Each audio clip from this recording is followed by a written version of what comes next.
Yep, that's Georgia. Yep.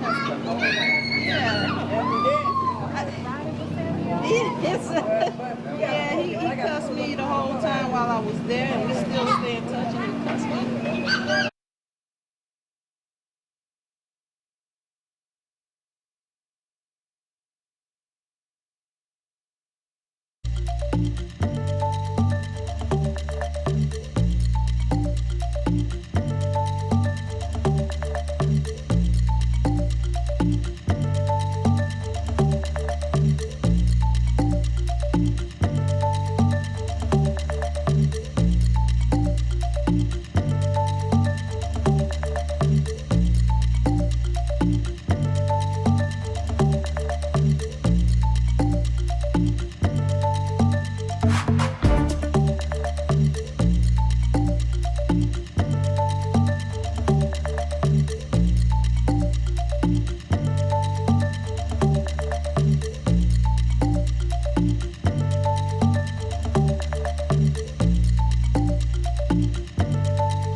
Members of the media, this is the order if you want to go ahead and shoot this so you don't have to ask them to say and spell their first and last name. It's already here for you.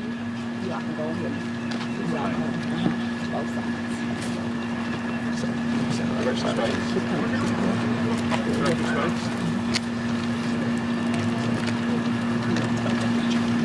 Everyone have this main sheet.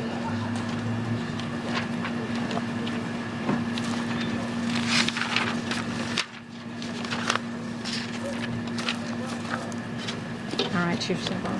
Thank you, Director Sparks. Good afternoon, everyone. Appreciate you all coming out here today, as you always do, as a strong partner, making sure we have a safe Atlanta, Georgia. I'm joined today by our actually very brand new special agent in charge of the Atlanta field office, Paul Brown. Welcome, sir. I believe this is your first week here in Atlanta. Yes, sir. Glad to have you with us, already hitting the ground running, and the long-standing support the Atlanta Police Department has had from the Federal Bureau of Investigation. Also joined today by Major Pete Malecki, who is the commander of our Major Crime Section, as well as Major Ralph Woolfolk, who oversees our Violent Crime Interdiction Section. The last time we gathered here as a police department with the media, we were asking for help from the community to be able to bring to custody the murders of two 13-year-olds in our city. I met just a moment ago with the mother of one of those young men, Michelle Freeman, and we were talking about the journey she's been on. The morning that she lost her son, 13-year-old friend of his, and an 11-year-old that was injured that day. And they were all celebrating a birthday party when gang violence and gun violence found its way to Sparks Street. And Ms. Freeman knows that she has the condolence and the support of the Atlanta Police Department. It was there on July the 2nd. It continues today. And we made a commitment when we stood before you last time on Sparks Street that we were going to identify the murders in that case. And not only were we going to identify the murders in that case, we were going to bring them to justice. And we're here today to give you an update on everyone being brought to justice that committed those crimes. Those crimes were just not against the Freeman family or the Davis family. Those crimes were not just against the Oakland City community or here on Sparks Street. These crimes were against all of Atlanta. Because when gun violence touches this neighborhood and can claim the lives of two 13-year-olds, it touches every Atlanta neighborhood. And since those early morning hours, this police department has not tired in identifying who committed those crimes and bringing them to justice. And I want to acknowledge a number of the units that have been working since that morning and that have not stopped. Our homicide team, our gang unit, an analyst working out of public safety headquarters, the district attorney's office, and the FBI. And these individuals that committed the crime here on July 2nd were dangerous individuals that, if allowed to remain free on the streets of Atlanta, Georgia, were going to use guns again to harm. These individuals cannot just be taken off the street without risk to law enforcement. And thanks to the Federal Bureau of Investigation, our Apex unit, our ACE unit, and our fugitive units, we have taken into custody the last 2 individuals that we have sought for this horrible crime. And we couldn't do that without the community. Because if you remember the last time we were here, we were going door to door on every home in this neighborhood asking for the community support. So for everyone that has provided a tip, that has called Crime Stoppers, for everyone that has worked with our investigators, I want to thank you. Because everyone has a role in keeping Atlanta safe. I'm going to turn the microphone now over to the special agents in charge of the FBI field office. And Sack Brown, I do want to thank you for all the work that your team has been providing. Long before you arrived in the city, we've had a strong partnership with the FBI. And for us to be able to stand here and tell the Atlantans we have removed 2 more dangerous murders off the street, we want to thank you for your role in making that happen. Thank you. All right. Thank you. I'm Paul Brown, the special agent in charge of FBI Atlanta's division. And it's first and foremost, I want to offer my deepest condolences to the Davis and Freeman families. No family should have to bury their 13-year-old children. The FBI is here as part of our joint efforts with the Atlanta Police and other law enforcement partners to solve cases just like this. The FBI assisted this case. It's part of our ongoing commitment to APD to combat violent crime and gang violence that's plaguing our communities. Everyone should feel safe and secure in their community and their homes. Atlanta's violent crimes and gang squads work every day with APD and our other law enforcement partners in concert and through our Atlanta Metro Major Offenders Task Force and through our Atlanta Safe Streets Task Force to get violent criminals like Tredon Crawford and Ali Caldwell off the streets. We will continue to use every resource available, working with our partners to include the Atlanta Police Department to keep our community safe. Thank you for your time. Good afternoon. I'm Major Pete Malecki. I'm over our major crime section. So as Chief Schierbaum stated, several weeks after this incident took place, we were out here holding a very similar press conference, and we were asking for the help from the community. In just a moment, I'm going to show you some pictures of 7 individuals that we were able to take into custody in conjunction with this tragic incident. I stood here and told you the story how on July 2nd, just after midnight of last year, we had 2 13-year-olds and 11-year-old celebrating the birthday of Lamon Freeman. He had just turned 13, and he got to experience about 30 minutes of being a teenager before his life was taken. And when I turn it over to Major Woolfolk, he's going to discuss some of the investigative techniques and really the gang involvement and the gang ties that led to this incident taking place. But one thing I want to make absolutely clear, and I said it then and I'll say it again, these kids were innocent victims. So when we talk about the gang involvement, these 2 13-year-olds and this 11-year-old, they didn't have a gang involvement. We didn't have interactions with them as a police department.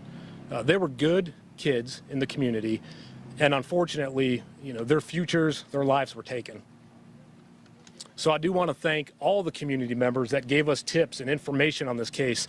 And while I can't say necessarily that one individual tip broke this thing open, each tip is like a little puzzle piece, and we took every one of those, glued them together, and we're able to thankfully bring this case to resolution. And I will say that even though we have made 7 arrests, we never stop working cases. So if anyone has more information, we would ask that you do bring that forward, provide that to us, and we will certainly investigate every detail of those tips. So right now we're going to show some images of the individuals that we have made arrests on. So 5 of these individuals we already had in custody, we had arrested. Some of them were in jail on previous charges not related to this. So once we established probable cause, we're able to serve the jails in which they're housed with these arrest warrants. So the first one there is Mr. Sanders. Let me just flip in. Richard Hollis. Reginald Thomas. Marcus Crawford, Mr. Mobley, Tredon Crawford, and Tredon is one of the individuals that we took into custody yesterday. And then the final 7th individual is Mr. Ali Caldwell. If you notice with these individuals, 2 of them share the same last name. It's because they are brothers. So it seems like there was some type of family history of gang activity, gang involvement. And unfortunately, on the night of July 2nd, that escalated to two 13-year-old children losing their lives. So I'm going to turn it over to Major Ralph Woolfolk, and he will discuss a little bit of the gang conflict and some of the investigative techniques and procedures that we used to get us here today. So thank you. Thanks, Major. My name is Major Ralph Woolfolk of the Violent Crime Interdiction Section. And I first want to say the overall theme of this case is grown men playing gangster that left two of our children in graves and a community in fear. And we know in these communities that strength is about building community, not destroying it. And in this case, leaving two young people in their grave. I want to thank the community that was here with our investigation team from the inception of this incident.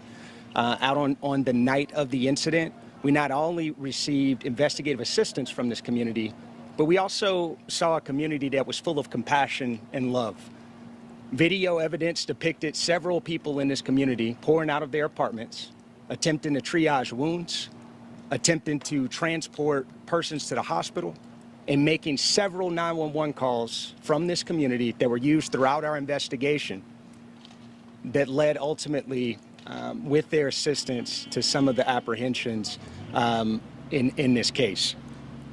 I want to also thank the FBI, who has not only been an incredible partner to us throughout this investigation, but has also been a consistent partner to us throughout our fight, as Chief Schierbaum always says, against gangs, guns, and drugs. We have had a consistent partnership with the FBI that has aided us in suppressing our violent crime. And for our team members internally in the Atlanta Police Department that spent countless hours, investigative hours, a tandem approach, collaborative approach between homicide, between gangs, between our ACE unit, between our intelligence analysts, and several other internal units throughout the police department that spent countless hours working this case. I remember getting a call from the gang unit over 4th of July weekend asking to go up on a wiretap investigation.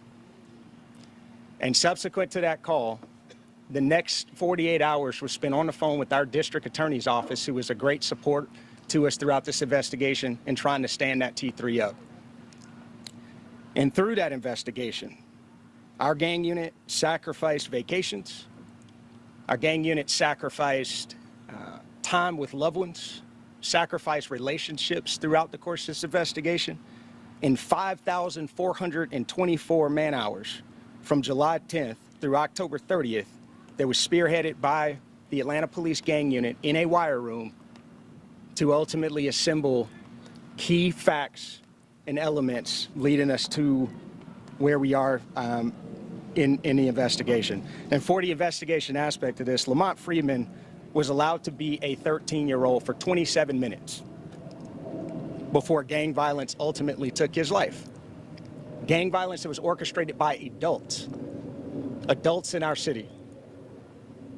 And cowardly acts of an Atlanta-based rapper that decided to go over into a rival gang stronghold and shoot a music video in a place that he knew he should not have been. And in the subsequent days, we saw homicides and shootings, and ultimately the deaths of two children as a result of his cowardly actions. And you know who you are. And I tell you that this team will work relentlessly to hold you and the persons that you are affiliated with responsible for those actions. Ultimately, there are components of this investigation that led back to a prison in the state of Georgia where an illegal phone, a contraband phone, was used to orchestrate these acts. There was a hit called by a high-ranking gang member on the opposite side of that opposing rapper's gang. And I'll tell you today, that gang was Goodfellas. Goodfellas Criminal Street Gang being one of the most hyper-violent gangs in the city of Atlanta. And we will pursue you relentlessly in making sure that we keep this city safe and suppressing violence throughout our city. And lastly, I'll say, as Major Malecki indicated, there is still a $50,000 reward that is on the table for additional information in relationship to this case. And our detectives and our officers through all of the internal units and external units that you see here today. We'll be knocking on doors and working with this community that has been so resilient to collect additional information to continue to move this investigation forward. Thank you. We'll now open up for questions. We'll start on that side with Tom Regan.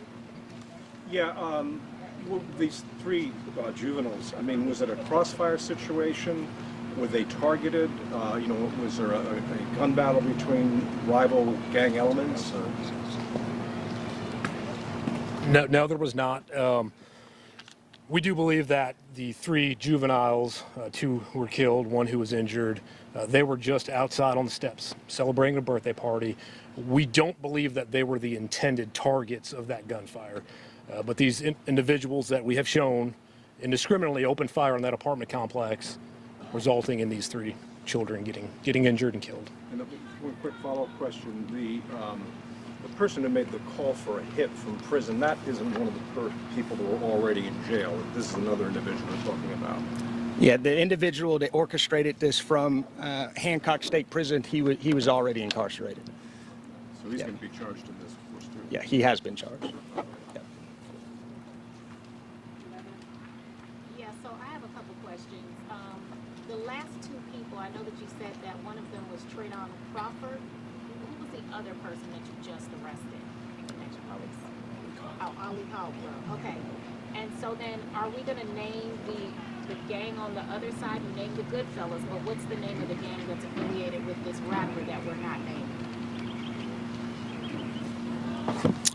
Yeah, at this time, so not to compromise the integrity of this investigation, we will not be naming that gang. It is a hyper-violent hybrid street gang here in the city of Atlanta, and there's subsequent information that will follow in the upcoming preliminary hearing. So these guys that were arrested were Goodfellas members? Yes. Yep. Question? No further questions? Chief, if you can just remind everyone. Crime Stoppers, again, I want to commend the dedication of the men and women of the Atlanta Police Department. This is a case that I was regularly updated on, and Major Woolfolk and Major Malecki gave you some oversight, but they are understating when they talk about the commitment of the men and women of this department to bring closure to families and justice to this neighborhood. That is for every homicide we do. And so as I stand here today, there are clearly family members watching that still are waiting for justice for this family member. The commitment that is arrayed behind me, that I see around this group, is still active in every other homicide that we have open at this time. So Crime Stoppers, we encourage everyone, if you have information that will help us to bring justice to another family of this city, please use it. Do your duty as a citizen of this city to be able to provide information. And I want to thank you to the members of the media. You oftentimes have delivered to the community information that has caused individuals to pick up the phone and call Crime Stoppers or to use the online version to give us information. So thank you for what you do to keep our city safe. And just again, to the men and women of the Atlanta Police Department, wherever you serve, thank you for what you're doing for the second year on the road to reduce homicides in the city, robberies in the city, and shootings. I appreciate you all and so appreciative of the work you do across the city. Thank you all very much. Chief, did you say that the mother of one of the victims was here? That's correct. Would she care to say anything? But she didn't step down here today. We were speaking with her before this, but yeah. Yes. Thank you, everyone. For more information, just make sure you visit the APD Public Affairs website. There you'll have the details. I'll make sure you get all of the pictures here. I have extras. I got you covered. Let me allow them to get out of this shot, and I'll take care of everybody, all right?